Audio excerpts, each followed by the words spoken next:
የማቲያስ ኩኛ ፊርማ እንግዲህ ወደ ማንቸስተር ዩናይትድ ቤት እንዴት ታየዋለህ?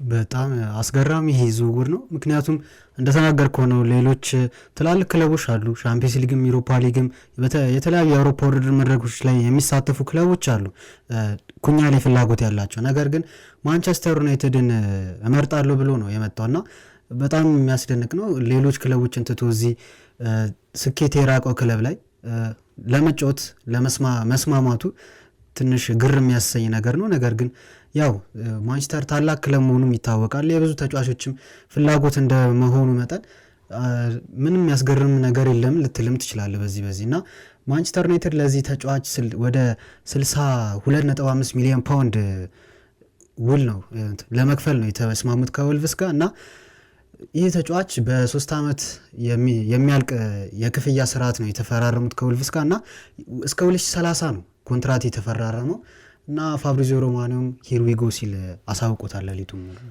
ተጫዋቹ እንግዲህ በብዙ መልኩ እኔ ምናልባትም በወልቭስ ቤት ያሉትን ፐርፎርማንስ የሚያደርጋቸውን እንቅስቃሴዎችን መለስ ብሎ ለተመለከተ ሰው የተጫዋቹ እድገት አስገራሚም እንደሆነ ብሎም ደግሞ ፍሬያማም መሆን እንደሚችል በኦልድ ትራፎርድ ሰማይ ስር በደንብ የተመለከትንባቸው አጋጣሚዎች አሉ። በወልቭስ የውድድር ዓመቱን ጥሩ በሚባል መልኩ ቀጥሏል። ከዛም እንደገና አሁን ማንቸስተር ዩናይትድን ደግሞ ለመቀላቀል ምርጫው ሲያደርግ በኦልድ ትራፎርድ ሰማይ ስር በጣም ብዙ የሚባሉ ችግሮች አሉበት።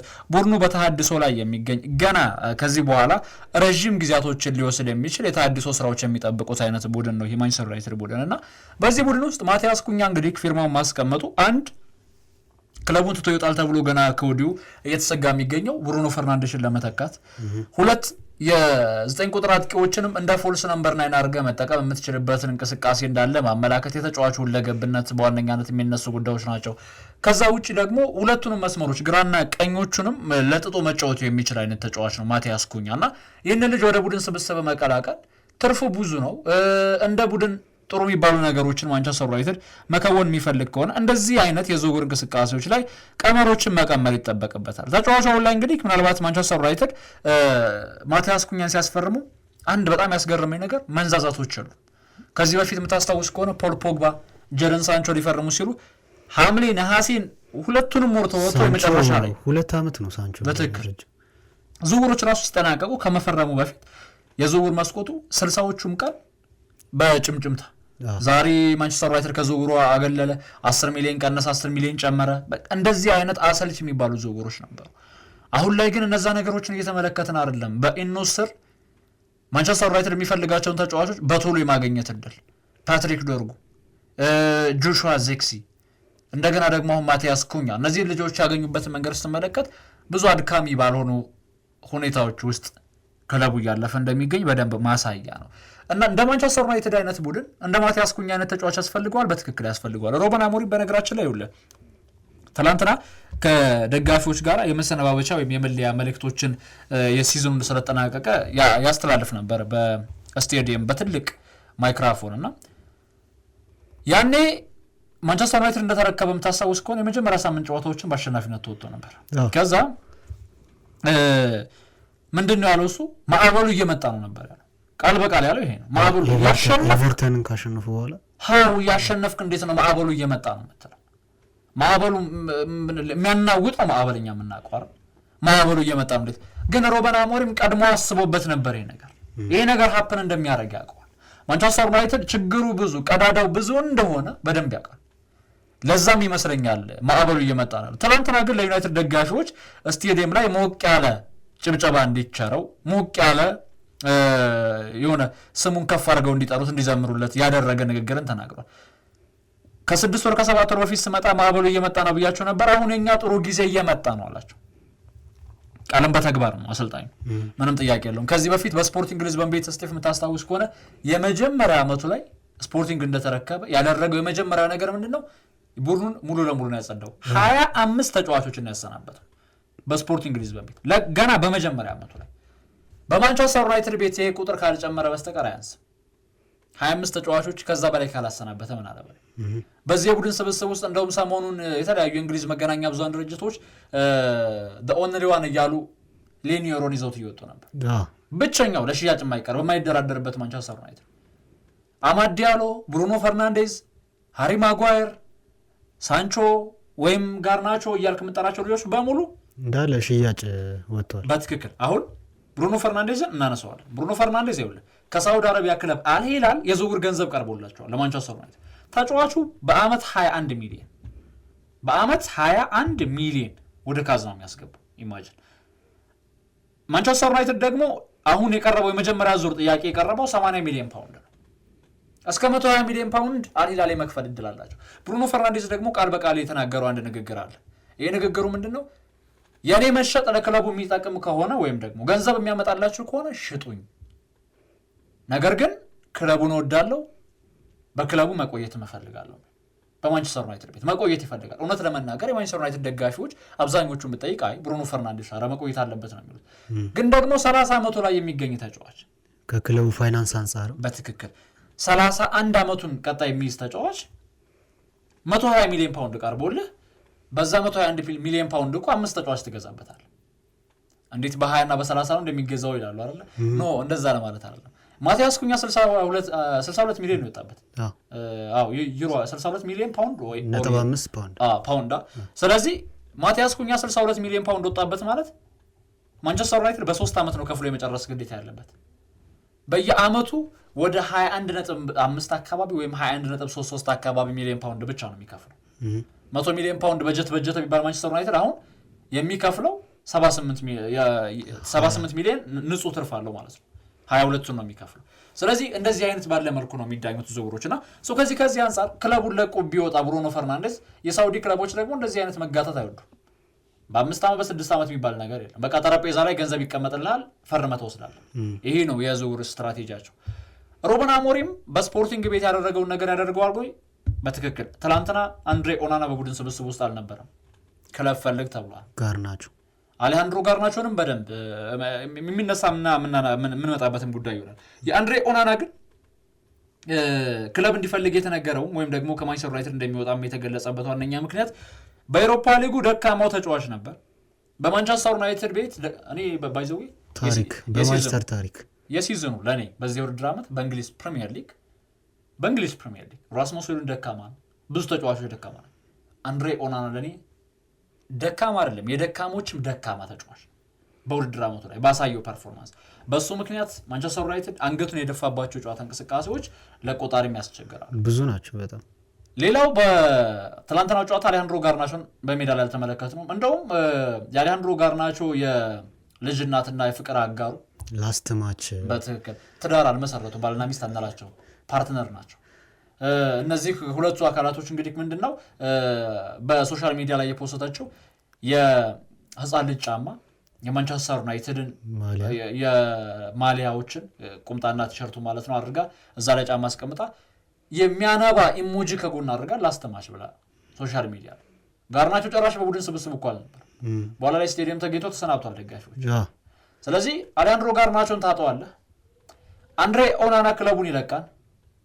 ትላንትና ደግሞ ሌላኛው አንድሬ ኦናና በሌላ አይነት የቆዳ ቀለም የሆነ ግብ ጠባቂ ተመልክተናል፣ አልታይን ባይንደር። እኔ በጣም ያስገርመኛል። በእርግጥ አንዳንድ ጊዜ ትችቶችን መተቸት እኮ ቀላል ነው፣ መፍትሄዎችንም የመስጠት ግዴታ የለብንም አይደል? መቼም እኛ የሀገራችን ክለብ ቢሆን ይሄ አቅጣጫ ብለህ ታስቀምጣለህ። የእንግሊዝ ቡድን መቼም ሰምቶ ሀሳብ አይቀየርም። ስለዚህ ወደ መፍትሄዎቹ ማምራት ሳይሆን በማንቸስተር ዩናይትድ ቤት ትላንትና የተሻረው ጎል አስቶን ቪላ አስቆጠረው ጎል እርግጠኛ ሆኜ የምነግርህ ጎሉ መጽደቅ ነበረበት፣ ምንም ጥያቄ የለውም። ግብ ጠባቂው እጁን ረገጠው በሚል ምክንያት ቫር ራሱ ሄዶ መመልከት አልፈለጉም እኮ። ዩናይ ኤምሬ ጨርቃቸውን መጣል ነው የቀራቸው። በቃ አበዱ በትናንትናው ጨዋታ። እንዴት ያኳስ ይሻላል። እንደውም አስቶን ቪላ ማብራሪያ እፈልጋለሁ ብሎ ለአወዳዳሪ ኮሚቴ ይግባኝ ጠይቋል፣ ደብዳቤ አስገብቷል። ጭራሽ ጨዋታውም እንዲደገም ነው ፍላጎታቸው። ምክንያቱም ማሳጣን ብሎ የሚያምኑት ብዙ ነገር ናቸው። አስቶን ቪላ ማንቸስተር ዩናይትድ እኮ የሚያጣው ነገር ምንም የለም። 17ኛም ጨረሰ 15ኛም ጨረሰ ለማንቸስተር ዩናይትድ ያው ነው። ስለዚህ በጨዋታው ላይ የተመለከትነው አስቶን ቪላ እንደ ዋነኛ መከራከሪያ የሚያነሱት ምንድነው ልምድ ያለው ዳኛ ነበር ጨዋታውን መምራት የነበረበት ነው። ምክንያቱም ጨዋታው ወሳኝነት አለው፣ ወሳኝነቱ ለአስቶን ቪላ ቢሆንም እንኳን። ስለዚህ አስቶን ቪላዎች ያንን ያክል ቅሬታ ያቀረቡበት እስቲፍ ግብ ጠባቂው እኮ ያ ሁሉ ስፔስ አለው 20 እና 10 ሰከንድ አካባቢ የምታስብበት ጊዜ አግኝተህ ያን ኳስ መያዝ የማትችለው የማንቸስተር ዩናይትድ መለያ ከብረት ነው እንዴ የተሰራው? ጓንተው የማንቸስተር ዩናይትድ ከማይታጠፍ ከፌሮ ብረት ነው እንዴ የተሰራው? ግብ ጠባቂዎች እንደዛ የሚሆኑት ያስብላል። ራስመስ ሆይሉንድ በዛ ልክ ኦፍሳይድ አግብቶ ሲጨፍር እኮ ለሼፊልድ ዩናይትድ የሚጫወት ተጫዋች እንደዛ ያደርግ። በነገራችን አም ሶሪ ለምን መሰለ አማድ ዲያሎ ጎል እንዳስቆጠረ ተመልክቷል አይደል? ተመልሶ ወደ ሜዳ ያሳፍራል። ማንቸስተር ዩናይትድ ሆነ 15ኛ እንድታጠናቀቅ ጎል አስቆጥረህ አረድኩት ከተፍኩት እያልክ ሴሌብሬት የምታደርግበት አንገቱ ላይ የሆነ የሚያሳየው ምልክት አለ። ላይክ ሴሌብሬሽኑ የማረድ ምልክት አንገቱ ላይ የሚያሳየው አለና ያንን ሴሌብሬት ማድረግ ራስመስ ሆይሉንድ በምን አይነት መልኩ ራሱን እንዳጣ በደንብ ማሳያ። ስለዚህ ወደ አነሳነው ተርኒንግ ፖይንታችን ስንመለስ ሩበን አሞሪም የሚያሰናብቱት ሳይሆን የማያሰናብቷቸው ተጫዋቾች ናቸው። በጣም መቁጠር የሚቃለ በግብ ጠባቂ ቦታ ላይ ዩናይትድ የሚገርመው ቶም ሂተንን እኮ ኮንትራት ሰጡት። የ1 ዓመት ኮንትራት የቡድኑን ግብ ጠባቂ የ30 ምናምን ዓመት ተጫዋች ከአካዳሚ ተጫዋቾች ጋር ባለው ግንኙነት የተነሳ ነው እንደዚህ እንዲያራዝም ያደረጉት። ማንቸስተር ዩናይትድ ለምን መሰለ ቀጣይ ክረምት ላይ ማስፈረም የሚችለው ግብ ጠባቂ አንድ ግብ ጠባቂ ነው ማስፈረም ይችላል። አንድ ግብ ጠባቂ ነው ማስፈረም። አንድሬ ኦናና ቢያጣ አልታይ ባይንደር ቢያጣ ተጠባባቂ ግብ ጠባቂ ከየት ያመጣል? ማንቸስተር ዩናይትድ ቶም ሂተንን አንተ ተቆጭ ታደርገዋል። ምንም አማራጭ አለ? አመቱን በሙሉ ኤፍ ኤ ካፕ እና ፕሪሚየር ሊግ ነው የምትጫወተው። የአውሮፓ ውድድር የለብም። የምታስፈርመውን ግብ ጠባቂ ተጫውተዋል። ግብ ጠባቂ ብዙም ጉዳቶች ሰለባ ለግጭት የሚዳረጉ ነገሮች ስለማይኖሩባቸው ከጡንቻ ነክ ውጭ። ስለዚህ አልታይን ባይንደር ከቱርክ ቡድኖች አሁንም ጥያቄ የተነሳ ነው እናስፈርመው በሚል ቱርክ ላይ ያለ ጥሩ ግብ ጠባቂ ነበር። ስለዚህ ወደ ቱርክ የሚመለስ ከሆነ አንድሬ ኦናና ክለቡን የሚለቅ ከሆነ ቶም ሂተን በክለቡ መቆየቱ ግዴታ ነው። ስለዚህ ቶም ሂተንን ኮንትራት መስጠታቸው በቡድኑ ውስጥ ግብ ጠባቂዎች እንደሚለቁ ዋነኛ ማሳያ ነው። ትናንትና በክለቡ ውስጥ ሽኝት የተደረገላቸው ጆን ኢቫንስ ሽኝት ተደርጎለታል። ክርስቲያን ኤሪክሰን ሽኝት ተደርጎለታል። ቪክተር ሊንዶሎፍ ሽኝት ተደርጎለታል። ሉክ ሾው በተመሳሳይ መልኩ ክለብ ፈልግ ተብሏል። አሌሃንድሮ ጋርናቾ ክለብ ፈልግ ተብሏል። ከዛ መለስ ስትል ጀረን ሳንቾ፣ አንቶኒ፣ ማርከስ ራሽፎርድ ክለብ ፈልጉ የተባሉ ለሽያጭ ለጨረታ የቀረቡ ተጫዋች ናቸው። ኮቢ ሜኖ ጥሩ ገንዘብ ቸልሲ በድጋሚ የሚያቀርብ ከሆነ የሚሸጥ ተጫዋች ነው። ብሩኖ ፈርናንዴዝ ከሳውዲ ከፍተኛ ገንዘብ ከቀረበ የሚሸጥ ተጫዋች ነው። ራስመስ ሆይሉንድ ወደ ጣሊያን የሚመለስ ተጫዋች ነው። ይሄን ስትመለከት ማንቸስተር ዩናይትድ በክረምት የዝውውር መስኮት አምሹር ከ6 እና ከ7 በላይ ተጫዋቾችን ያስፈርማል። በእነዚህ ተጫዋቾች ዳጎስ ያለ ገቢ ማግኘት የሚችልበት እድል ስላለ በትክክል 3-4 ተጫዋቾችን አስፈረምክ ማለት እኮ ትልቅ ነው። 3-4 ተጫዋቾች ክረምት ራሱ ቀርፎ አይደለም። ለምን መሰለህ ስቲቭ ማንቸስተር ዩናይትድ ባክ 4 ላይ ወይም ደግሞ ባክ 3 ላይ ያሉ ተጫዋቾችን ነው ማስፈረም አይጠበቅበት። ምክንያቱም ሊሳንድሮ ማርቲኔዝ ከጉዳት ይመለሳል። ሌኒ ዮሮ አለ፣ ሃሪ ማጓየር አለ፣ ስቲል አይደን ሂቨን አለ። ከዛ እንደገና ደግሞ ማታያስ ዴሊክት አለ። እነዚህ ልጆች በክለብ ውስጥ አሉ። ባክስሪ ላይ ተጫዋቾችን ማስፈረም ወደ ቡድኑ መቀላቀል አይጠበቅበትም። የሚያስፈልገው ነገር የትኛው ጋር ነው? አማካይ መስመር ወዲሳት ያስፈልገዋል። ካዚሜሮ መልቀቁ አይቀርም። ክርስቲያን ኤሪክሰን ለቋል። አማካይ መስመሩ መታደስ አለበት። አጥቂ ዞን ላይ ያሉ ተጫዋቾች አንቶኒ ይለቃል፣ ሳንቾ ይለቃል፣ ማርከስ ራሽፎርድ ይለቃል፣ ራስመስ ሆይሉንድ በተሻለ መጠን ይለቃል ወይም ክለቡን በውሰትም በቋሚነት ይለቃል። እነዚህ ተጫዋቾች የሚለቁ ከሆነ 5 የፊት መስመር ተጫዋቾችን አሰናብተህ ቢያንስ 3 የፊት መስመር ሰላፊዎችን ማምጣት አይቀርም። ማቲያስ ኩኛ መጥቷል። ብራያን ምቤሞ መንገድ ላይ ያለ ተጫዋች ነው የሚል መረጃን ዛሬ ተመልክቻለሁ። ተጫዋቹም ማንቸስተር ዩናይትድ መቀላቀል ይፈልጋል የሚል መረጃ በስፋት ተሰምቷል ወይም ተነስቷል። ስለዚህ እነዚህ ጉዳዮችን ስትመለከት ሩበን አሞሪም በስፖርቲንግ ያደረጉትን ነገር ያደርጉታል። በስፖርቲንግ ያደረጉትን ማድረግ የማይችሉት ነው መሰለ ስኬት ስፖርቲንግ ቡድናቸውን ባደሱበት ዓመት ስኬታማ ዓመትን አሳልፈዋል። በማንቸስተር ዩናይትድ ቤት ያንን ማድረግ ይችላሉ? ፕሪሚየር ሊግ ነው ይሄ ስቲቭ። ሊቨርፑል ያለበትን ቀዳዳዎች በሙሉ ጠግኗል። ጠንካራ ጎኖችን የበለጠ አጠንክሯል። ማንቸስተር ሲቲ በተመሳሳይ እንደዚህ ያደርጋል። አርሰናል በተመሳሳይ እንደዚህ ያደርጋል። ፕሪሚየር ሊግ ላይ ስኳድን ስላጠናከርክ ስኬታማ ትሆናለህ ማለት አይደለም። የኢኖስ እግር ኳስ ክለብ ላይ ጠባቂዎች ቀጣይ ዓመት ከ1ኛ እስከ 6ኛ ማጠናቀቅ የመጀመሪያ እቅዳቸው ነው። ይህን የሚያደርግ ከሆነ ለሩበን አሞሪም ትልቅ ዋስትና ነው። እስከ 6ኛ ደረጃን ይዞ የሚያጠናቀቅ ከሆነ ያ ማለት እስከ ኤሮፓ ሊግ ቦታ። ግን ደግሞ ጊቭ ሚ ስፖርት ትላንትና የዓመቱን ፕሬዲክሽን አስቀምጦ ነበር። ቀጣይ ዓመት ቶተንሃም ስፐርስ እና ማንቸስተር ዩናይትድ 12ኛ እና 13ኛ ደረጃን ይዞ ያጠናቅቃሉ የሚል ግምትን ነበር ያስቀመጠው እና በዘንድሮ ውድድር ዓመት ያሳዩትን ደካማ አቋም ቀጣይ የሚደግሙታል ነው። በእርግጥ ሩበን አሞሪም ከዚህ በፊት የተናገረው አንድ ንግግር ነበር። የባለፈው ዓመት ድክመታችንን ዘንድሮ የምንቀጥል ከሆነ እመኑኝ ጥር ላይ ካሳ ሳልቀበሉ ልቅልላችኋለሁ የሚል ሀሳብ ሰጥተው ነበር። ለማንኛውም ዛሬ ማንቸስተር ዩናይትድ ላይ ሰፊ ጉዳዮችን አንስተናል። ምክንያቱም ቀን አለን እንግዲህ ከዚህ በኋላ የእግር ኳስ ውድድሮች አሉ። ነገ በሚኖረን መሰናዶ ደግሞ አርሰናልን በተመለከተ ዝርዝር ጉዳዮችን እናነሳለን። ግን ደግሞ ዛሬ አርሰናል ደጋፊዎችም እንደው እንዳይከፉብን ትንሽ ስለ አርሰናል የሚሆኑ ጉዳዮችን እንጨምር። አርሰናል በክለቡ የማጥቃት እንቅስቃሴ ላይ ጥሩ የሚባሉ መፍትሄዎችን ለማግኘት ጥረቶችን እያደረጉ ይገኛሉ። ቤንጃሚን ሼሽኮ እና ቪክተር ጆኬሬሽ ትናንትና በፖርቹጋል ቤኔፊካን አሸንፈው ዋንጫ ካሳኩ በኋላ አንድ አስተያየትን ሰጥቶ ነበር። ኧረ ቀጣይ መዳረሻ ይታወቅማል። እኔ አሁን ዋንጫ አሸንፌያለሁ ሰለብሬት ላድርግበት ተው ምናየው ሆናል ያለው በትክክል ይሄ በቃ ሰለብሬት ላድርግበት ነው ያለውና አሁን ሁለት ክለቦች ናቸው የቪክተር ዮኬሬሽ መንገድ ላይ የቆሙት። እሱ ቀጥተኛው መንገድ ላይ ነው። በግራ ማንቸስተር ዩናይትድ አለ፣ በቀኝ አርሰናል አለ። ወደ ቀኝ የምትሄድ ከሆነ ቻምፒየንስ ሊግ አለ፣ ወደ ግራ ከሄድክ ደግሞ ፕሪሚየር ሊግ እና ኤፍ ኤ ካፕ ካራቦ ካፕ ብቻ ነው የምትጫወት። በአውሮፓ ውድድር ላይ አትታይ። ግን እድሜ ገና 26 ነው።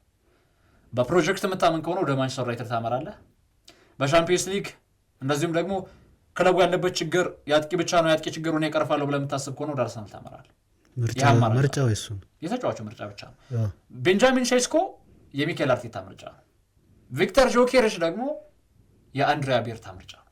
አንድሪያ ቤርታ ምን ይላል መሰለህ? ደጋፊው ተሰላችቷል ይላል። 3 የውድድር ዓመታቶችን በተደጋጋሚ ሁለተኛ ደረጃን ይዞ አጠናቋል። ስለዚህ ቶሎ መፍትሄ ሊሆን የሚችል ተጫዋች ያስፈልጋል። ቶሎ መፍትሄ ሊሆን የሚችል ቪክተር ጆኬሬሽ 26 ዓመቱ ነው። አንድ አጥቂ ትክክለኛ የብስለት ደረጃ የሚባለው ከ25 ዓመት ጀምረህ እስከ 32 ዓመት ያሉ ጊዜያቶች ናቸው። አጥቂ በቃ ሻርፕ ነው የምትልበት ዓመታት። ይሄ ከዛ በታች ያሉ አጥቂዎችን ተዋቸው። ገና በእግር ኳስ ሜዳዎች ላይ ልምዶችን የሚያካብቱበት ጊዜ ነው። ቀድመ እንደነ ሮናልዶ እና እንደነ ሜሲ ካልበስተልክ በስተቀር። ስለዚህ ቤንጃሚን ሼስኮ ደግሞ 21 ዓመቱ ላይ ነው የሚገኘው። ሚኬል አርቴታ ምንድነው ያሰበው? በአርሰናል ፕሮጀክት አብሮን ያድጋል። አንድሪያ ቤርታ ደግሞ አይ በገንዘብም ልዩነት አላቸው።